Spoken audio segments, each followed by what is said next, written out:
ছোট্ট ছোট্ট পায়ে চলতে চলতে আমি ঠিক পৌঁছে যাব অঙ্কে 100-100-তে। কেন বলো তো? না, আমরা যেভাবে আগে সাজেশন দিয়েছি, যদি ঠিক ঠিক ফলো করে গেছো এবং অঙ্কগুলো কষে গেছো তাহলে অবশ্যই। যদিও অঙ্কে একটা কথা আছে, যত বেশি প্র্যাকটিস করবে তত বেশি তোমার বুদ্ধি খুলবে এবং অঙ্কের বিভিন্ন জটিল সমস্যার সমাধান করতে পারবে। সাজেশন দেওয়ার পূর্বে আমি তোমাদের কয়েকটা কথা বলে নিই, যেগুলো বারবার প্রশ্ন উঠে আসছে। কীরকম কথা? না, অনেকেই বলছো যে স্যার আমি রাফ করব কোথায়, অর্থাৎ রাফ যদি করতে হয়, রাফ করার দুটো মাধ্যমিকের প্রসেস বলি। মনে করো তোমার এইটি একটি খাতার পেজ, সাপোজ এটি একটি পেজ। এই পেজে ছোট প্রশ্নগুলো তুমি পাশাপাশি করছো, 1.1, 1.2 এরকম করছো। অ্যান্সার তুমি লিখছো, সাপোজ 1.1-এর অ্যান্সার আছে ক, উত্তর মনে করো x⁴, যাই হোক কিছু একটা আছে, বা 1.2-তে অ্যান্সার হচ্ছে ঘ, এখানে অ্যান্সার হচ্ছে 4। এখানে তুমি এই পোর্শনে অবশ্যই তুমি সেই অঙ্কের যে রাফটা সেটা তুমি করতে পারো, অথবা খাতার পিছন দিকের কোনো একটা পেজে তুমি রাফ লিখে দিলে, ROUGH রাফ লিখে দিলে, দিয়ে ফুল পেজ রাফ করবে, এখানে কোনো অঙ্ক করবে না। এটা হচ্ছে রাফ করার নিয়ম। রাফ কি করতেই হবে? না, এমন কোনো মানে নয় রাফ করতে হবে। যেগুলো রাফ করার প্রয়োজন মনে হবে সেগুলো শুধুমাত্র তুমি রাফ করবে। আচ্ছা, এই বিষয়টা গেল। আরেকটা বিষয় বলি, যেটা সমস্যা হয়, যে অঙ্কগুলো তুমি করবে পরপর। মনে করো যে তোমাকে MCQ করতে দেওয়া হয়েছে প্রথম পেজে, যতগুলো MCQ থাকবে পরপর সিরিয়ালি করবে। প্রথমত একটা পেজে করার চেষ্টা করবে এবং সেগুলি পরপর 1.1, 1.2, 1.3, 1.4, 1.5, কিছুতেই 1.4 দিয়ে শুরু করে তারপরে 1.1 এভাবে করো না। কারণ দেখা যাবে যে 1.4-এ হয়তো 2 অ্যান্সার আর 1.1-এ 5 অ্যান্সার, তুমি উল্টো করে দিয়েছো। স্যার কিন্তু মুখস্থ রেখেছেন সিরিয়ালি, তোমার উত্তর সঠিক করা সত্ত্বেও অনেক সময় নম্বর এটা না পেতেও পারো। যদিও এগুলো স্ক্রুটনিতে ধরা পড়ে, তবুও বলছি। আর এক একটা অঙ্ক যখন 2 নম্বরের অঙ্ক, মনে করি যতগুলো করতে হবে সেগুলো যদি একটা পাতায় হয়ে যায় ভালো, না হলে দ্বিতীয় পাতায়। আরেকটা জিনিস, অঙ্ক যখন তুমি করছো, একটা অঙ্ক কমপ্লিট হওয়ার পরে এখানে কিন্তু গ্যাপ দেবে কিছুটা, মানে সেটা 3 থেকে 4 সেমি। যদি পাতার তলার দিকে একটা আধটা অংশ ফাঁকা থেকে যায়, লেখার প্রয়োজন নেই। অঙ্ক খাতা দেওয়া রয়েছে, অঙ্ক কিভাবে করতে হয় তার ডিটেলস দেওয়া রয়েছে। তো এই বিষয়গুলো প্রথমে ছেড়ে নিলাম, কারণ অনেকের অনেক প্রশ্ন ছিল। আমরা সাজেশনে চলি। মাননীয় শান্তনু স্যারকে অবশ্যই তোমরা ধন্যবাদ জানাবে। দীর্ঘদিন ধরে খেটে এই সাজেশনটা প্রস্তুত করেছেন। অল্প কিছু কোশ্চেন বেছে দিয়েছেন, আমি সেগুলো নিয়ে আসবো। প্রথমেই আমরা আসবো পাটিগণিত নিয়ে। পাটিগণিত কত নম্বর থেকে? 5 নম্বর থাকে। আমি মূলত তোমাদের 1 এবং 2 নম্বর প্রশ্ন বাদ দিয়ে বাকি অংশগুলোতে যাচ্ছি। আচ্ছা, পৃষ্ঠা সংখ্যা হোক আর পৃষ্ঠা সংখ্যা এবং এদিকে পেজ, সরল সুদ কষার যেটা প্রয়োগে তুমি দেখবে সেখানে পৃষ্ঠা সংখ্যা 42, 44, 45 আর প্রয়োগ 25, 29, 31। এখানে সরল সুদ কষাতে পেজ 47-এর কোষে দেখি 2-এর 18, 19, 20 এটা। তারপরে অংশীদারি কারবারে পেজ 203, প্রয়োগ 11, পেজ 203 কোষে দেখি 14, 3 আর 9। আচ্ছা, এর পরের অধ্যায় চক্রবৃদ্ধি, সুদ ও সমহার বৃদ্ধি বা হ্রাস, পেজ নাম্বার 110 এবং 111, 18 এবং 20 প্রয়োগ। আর কোষে দেখি এই পেজ নাম্বার 112, 113 কোষে দেখি 6.1, 5, 10, 13, 15। বইয়ে নিশ্চয়ই দাগ নিয়ে অঙ্কগুলো অলরেডি করে ফেলা হয়েছে। যদি না করা হয়ে থাকে এই অঙ্কগুলো অবশ্যই একবার চোখ বুলিয়ে নেবে। ভিডিও কেমন লাগছে? তুমি এই পরিবারে যদি নতুন সদস্য হও তাহলে তুমি কেমন ফিল করছে এখানে এসে, সেটা অবশ্যই জানাবে। বীজগণিত যদি কোনো তোমাদের ভালো করার যদি কিছু মনে হয় যে স্যার এটা করলে ভালো হয়, অবশ্যই সেই অংশটুকু বলবে, আমরা চেষ্টা করবো সেটা কারেকশন করা যদি কিছু সেরকম কিছু খুঁজে পাওয়া যায়। অধ্যায়ে দ্বিঘাত করণী, এটা তোমার হচ্ছে বীজগণিত 9 মার্কস, পেজ নাম্বার 9, প্রয়োগ 12-13, পেজ নাম্বার 11, কোষে দেখি 1.2 এর যে 4 সেখানে 16, 19 এবং 17, 1.3 4, 12 নম্বর পেজ প্রয়োগ 19, 13 নম্বর পেজ কোষে দেখি 7-8, 19 নম্বর পেজ প্রয়োগ 27, 22 নম্বর পেজ কোষে দেখি 1.4 এর 3 এর 5, 6, 7, পেজ নাম্বার 25, 34, 35, 27, 39, 27 পেজ প্রয়োগ 39। এরপর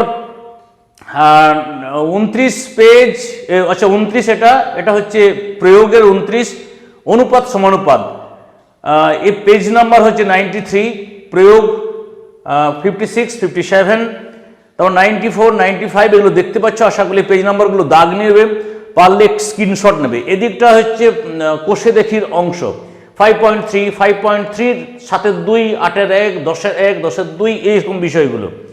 এরপরে ভেদ এবং করণী, এটা 9 নম্বর এবং 13 নম্বর অধ্যায় নিশ্চয়ই জানো অঙ্কের। তো এখানে পেজ নাম্বার প্রয়োগ 161 আর কোষে দেখির ওই বিষয়গুলো রয়েছে। তারপর 188 পেজ 23, 193 পেজ 21, 100 এইভাবে রয়েছে আর কি। আমি সবগুলো পড়লে সময় যাবে, আমি তোমাদের সময় নষ্ট করতে চাইছি না। সম্পাদ্য এবং উপপাদ্য, অর্থাৎ এখানে উপপাদ্য 8 নম্বর, তারপরে পরেরটা সম্পাদ্যে যাচ্ছি। তো প্রথম যেটা দেখবে পেজ নাম্বার 211, উপপাদ্য 41, মোস্ট ইম্পর্টেন্ট।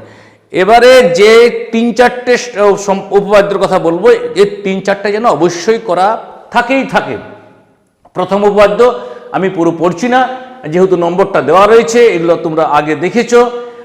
তারপর পেজ নাম্বার 255, উপপাদ্য 48, কতগুলো স্টার দেওয়া আছে দেখতে পাচ্ছ, কীরকম ইম্পর্টেন্ট। আসল খেয়াল করবে তোমাদের স্কুলের পরীক্ষায় কোনগুলো এসেছিল, তোমাদের মাস্টারমশাই বা তোমাদের যে স্যারের কাছে পড়ো তিনি কি বলছেন, সেটা অবশ্যই একবার আমাকে কমেন্টে জানাবে তোমাদের সাথে মিল হচ্ছে কিনা।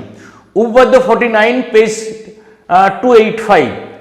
তারপর পিথাগোরাসের বিপরীত উপপাদ্য লেস ইম্পর্টেন্ট, যারা একটু ভালো স্টুডেন্ট তারা অবশ্যই এটা দেখবে। পেজ 60, উপপাদ্য 33। আচ্ছা, এটা চতুর্থ উপপাদ্য। আমরা পঞ্চম উপপাদ্য পৃষ্ঠা 123, উপপাদ্য 34, এটা পঞ্চম উপপাদ্য গেল। এবারে জ্যামিতির প্রয়োগ, প্রশ্ন সংখ্যা অর্থাৎ প্রশ্নের দাগ নম্বর হচ্ছে 10, 3 নম্বরের একটি করতে হবে, 2টি দেওয়া থাকে। প্রয়োগে কি কি আছে দেখো, পৃষ্ঠা 63, প্রয়োগ 10, কোষে দেখি। তারপরে 126 পেজ, কোষে দেখি 7.1 এর 10, 11, এইভাবে পেজগুলো আশা করি দেখতে পাচ্ছ। পেজ সংখ্যাগুলো লিখে নিয়ে প্রশ্নের দাগ তোমার বইয়ের দাগ নিয়ে নেবে, দিয়ে দেখে নেবে তোমাদের করা আছে কিনা বা কিভাবে প্রস্তুত রয়েছ। এছাড়া বাড়তি অঙ্ক অবশ্যই তুমি করতে পারো, এটা খুব জিস্ট করা হয়েছে। এরপরে ত্রিভুজের পরিবৃত্ত অঙ্কন, কোশ্চেন নম্বর 11, 5 মার্কস থাকে। তোমাদের পাঠ্য বইয়ের 176 থেকে 77 পেজ, এটা বেশি করে দেখতে হবে। প্রথমে 172 পেজের এই অংশটা দেখবে যে ত্রিভুজের পরিবৃত্ত অঙ্কন, কেবলমাত্র অঙ্কন চিহ্ন দিলেই হবে। আচ্ছা, ত্রিভুজটি স্থূলকোণী, সূক্ষ্মকোণী, এইসব নিয়মকানুনগুলো রয়েছে, এগুলো আগে তোমাদের বলেছি। যারা নতুন এই পরিবারের সদস্য তারা অবশ্যই এই নিয়মকানুনগুলো একটু পড়ে নেবে ভালো মার্কস তোলার জন্য। পৃষ্ঠা 176, সম্পাদ্য 2, এখানে সমদ্বিবাহু ত্রিভুজ অঙ্কন করো, এসব দেওয়া রয়েছে। তারপর ত্রিভুজের পরিবৃত্ত ভিতরে অঙ্কন করতে হবে। আচ্ছা, যে কোনো বৃত্তাকার চিত্র প্রদত্ত করতে হলে তার কেন্দ্রীয় কিরূপে নির্ণয় করবে, সম্পাদ্য 3, পৃষ্ঠা 223। আচ্ছা, বৃত্তের স্পর্শক অঙ্কন 2.8 বা 2.6 সেমি দৈর্ঘ্যের এই অংশটা একটু পড়ে নেবে। পৃষ্ঠা 231, এখানে গেলাম 2.5 সেমি দৈর্ঘ্যের ব্যাসার্ধের একটি বৃত্ত অঙ্কন করো। আচ্ছা, এখান থেকে ওই বৃত্তীয় দুটি স্পর্শক অঙ্কন করতে বলা হয়েছে এবং স্পর্শক দুটির দৈর্ঘ্য লিখতে বলা হয়েছে। অতিরিক্ত দেখতে পারো কোষে দেখি 17, পৃষ্ঠা 232 থেকে 232-এর 3 ও 4। জ্যামিতিক উপায়ে 3√2, 23, √23, এর মান নির্ণয় করো। তারপর এটার এই একটা ক্ষেত্রফল বিশিষ্ট বর্গক্ষেত্র অঙ্কন করো, বা আয়তক্ষেত্রের এটা দেওয়া রয়েছে। সবসময় এই ডিজিটগুলো থাকবে, তার কোনো মানে নেই, ডিজিট বদলে দিতেও পারে। এরপরে ত্রিকোণমিতি সাজেশন, ত্রিকোণমিতি 11 নম্বরের থাকে। দেখো অঙ্কে কিন্তু মার্কস ভালো রকম উঠে, অবশ্যই যারা একটুকু কেয়ারলি অঙ্কগুলো করবে, খেয়াল রাখবে উত্তরের সময় তুমি যেন এককটি ঠিকভাবে লিখবে। অনেক সময় কি হয়, মাঝে একক লিখতে ভুলে যাও বা শেষে একক লিখতে ভুলে যাও, এতে উত্তর ভুল হয়ে যায়। উত্তর কমপ্লিট করেছো কিন্তু একক লেখো না, স্যার দেখলেন 5-এর 2 বা 1 কেটে দিলেন। আচ্ছা, পেজ, এটা আশা করি পুরোটা দেখতে পাচ্ছ, আমি সবটা পড়ছি না। এখানে এই কলমটা পেজের, এই কলমটা প্রয়োগের, এই কলমটা পেজের, এই কলমটা কোষে দেখি, ঠিক আছে। হাইট অ্যান্ড ডিস্টেন্স এই বিষয়গুলো গেল। এরপরে আমরা পরিমিতি, প্রশ্ন সংখ্যা থাকে 14, এখানে 3টি প্রশ্ন থাকে, 2টো করতে হয়, 4 দুগুণে 8। ছোট প্রশ্নের জন্য সূত্রগুলো মনে রাখতে পারলে পুরো নম্বর পাওয়া যাবে। একক খেয়াল করে এককটা উল্লেখ করতে হবে। তাহলে আয়ত ঘন, পৃষ্ঠা 73, প্রয়োগ 19, কোষে দেখি 8-এর 11, 12, 15, 19, এটা পৃষ্ঠা 74। লম্ববৃত্তাকার চোঙ, গোলক, লম্ববৃত্তাকার শঙ্কু, এগুলো পেজ নাম্বার, প্রয়োগ, এগুলো আশা করি প্রত্যেকেই জানো, অলরেডি তোমাদের করা হয়ে থাকে। বিভিন্ন প্রকার ঘনবস্তু সংক্রান্ত এই পেজগুলো রয়েছে। তারপরে রাশিবিজ্ঞান, রাশিবিজ্ঞান তোমাদের শেষ চ্যাপ্টার, সেখানে 8 নাম্বার প্রশ্ন থাকবে, গড়, মধ্যমা, অজাইব এবং সংখ্যাগুরু মান। কোষে দেখি 26.1-এর 5, 8, 9, কোষে দেখি 26.2-এর 9, 12, 15, 26.3-এর 4, 26.4-এর 6, 7, 8। এই হচ্ছে মোটামুটি সাজেশন। আশা করি এগুলো করে গেলেই তোমাদের ফুল কভারেজ হয়ে যাবে। সকলকে ধন্যবাদ জানিয়ে এতক্ষণ সময় থাকার জন্য সকলকে আরেকবার ধন্যবাদ। তোমাদের পরীক্ষা মঙ্গল হোক, সামনের দিন শুভ হোক, এই জানিয়ে শেষ করছি।